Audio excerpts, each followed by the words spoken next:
Hi everybody, this is Carrick. I just want to introduce you to Marcel here and this beautiful lathe that he built. And he's going to give us a little tour of it, how it works and how it's put together. So, can you tell us a little bit about this creation of yours? Well, sure. I first got into this and trying to find out, whether or not I could actually do it. I looked into some designs and found something that was close to what I wanted to, but I wanted to be able to break down. So one of the things I did, like you'll see over here, this leg is being attached by a peg, and I have that in a few different places, like here to hold the poppet, and over here to hold this poppet to that leg, so that in a couple of minutes I can break this down to just a bunch of sticks. And the idea is to be able to turn things. For instance, I have this cup that I've recently made that I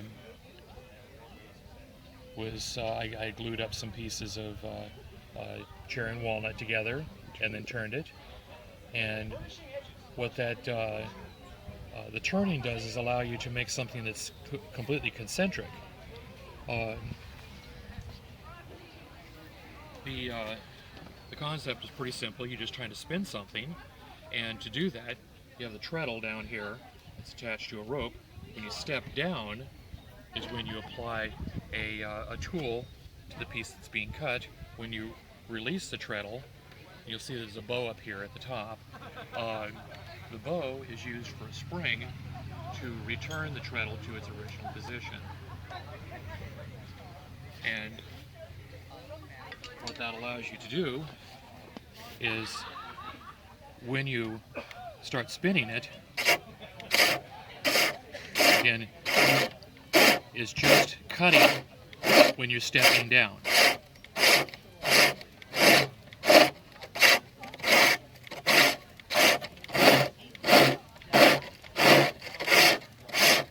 Right now I'm not being too aggressive, but I'm still cutting fairly quickly. What kind of wood is this? This is poplar. This right here, this piece? This is poplar. I picked that up specifically for doing these demonstrations. It cuts fairly easy, and once I'm done with that, poplar is kind of a light wood, so it would probably need to be stained to add some nice color to it. So if I can ask, what do you do when you want to work on a larger or a smaller piece? Well, a smaller piece, the poppet will need to be moved. And here, let me pop this wedge out. I should show you what I'm talking about.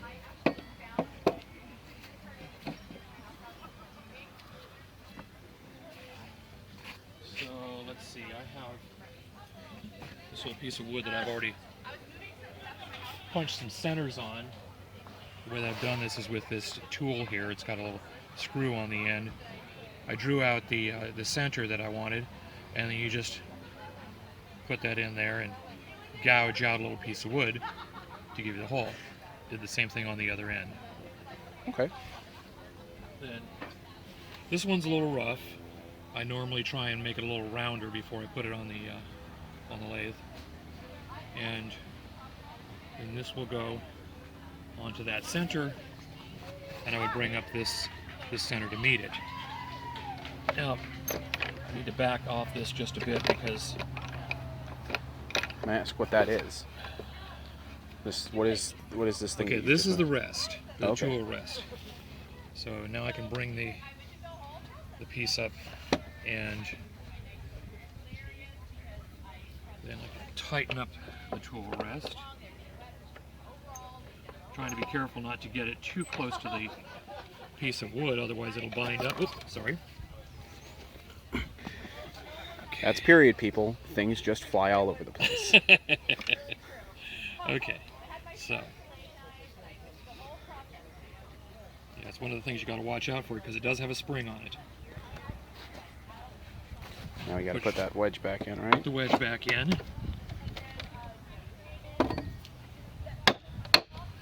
You got to make sure it's not too tight, because when you're starting to spin it, it could bind up if it was too tight. Now that's just a little bit too loose, so I can give that a little pop right there. And it's not moving back and forth, but loose enough to spin. And then bring that up.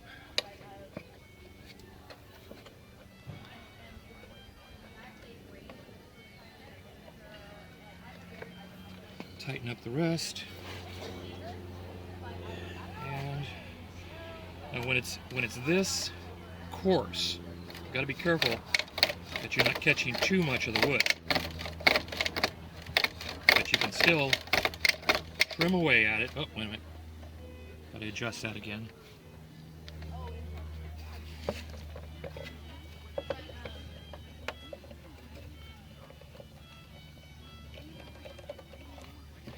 Okay, that should work.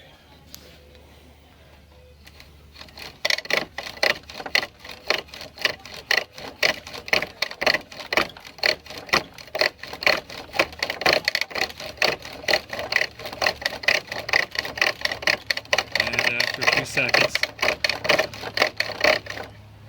it starts getting round. It's far from round right now, but in a few more seconds, there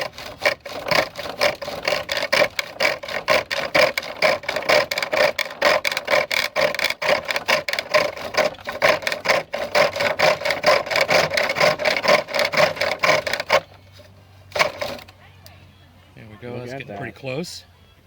Now, I don't know if you noticed it, but it's starting to get loose. Okay, so we'll just pick the mallet, give it a quick pop. Good technical adjustment.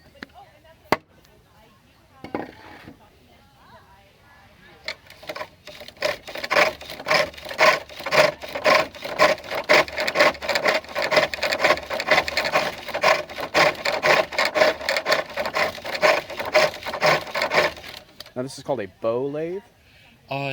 Yes, it's based on a pole lathe.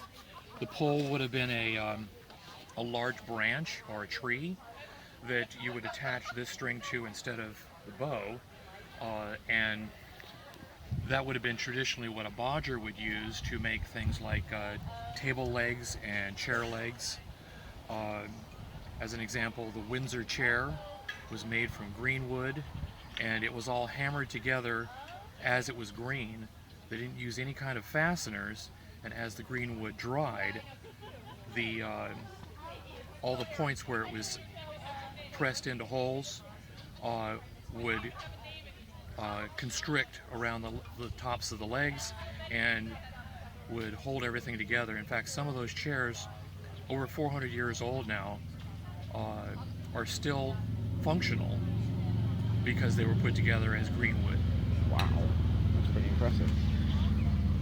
So what is this made out of? Is this pine? Is this... Yeah, this is pine. I just was trying to keep the initial cost of, is this going to work, down to a minimum.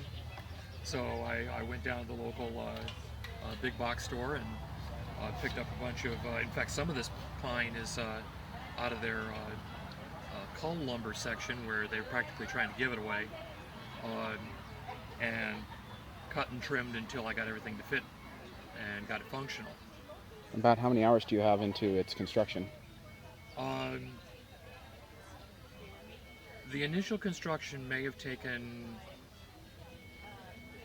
15 hours, and since then I've been making modifications to it when I found that things were not built strong enough or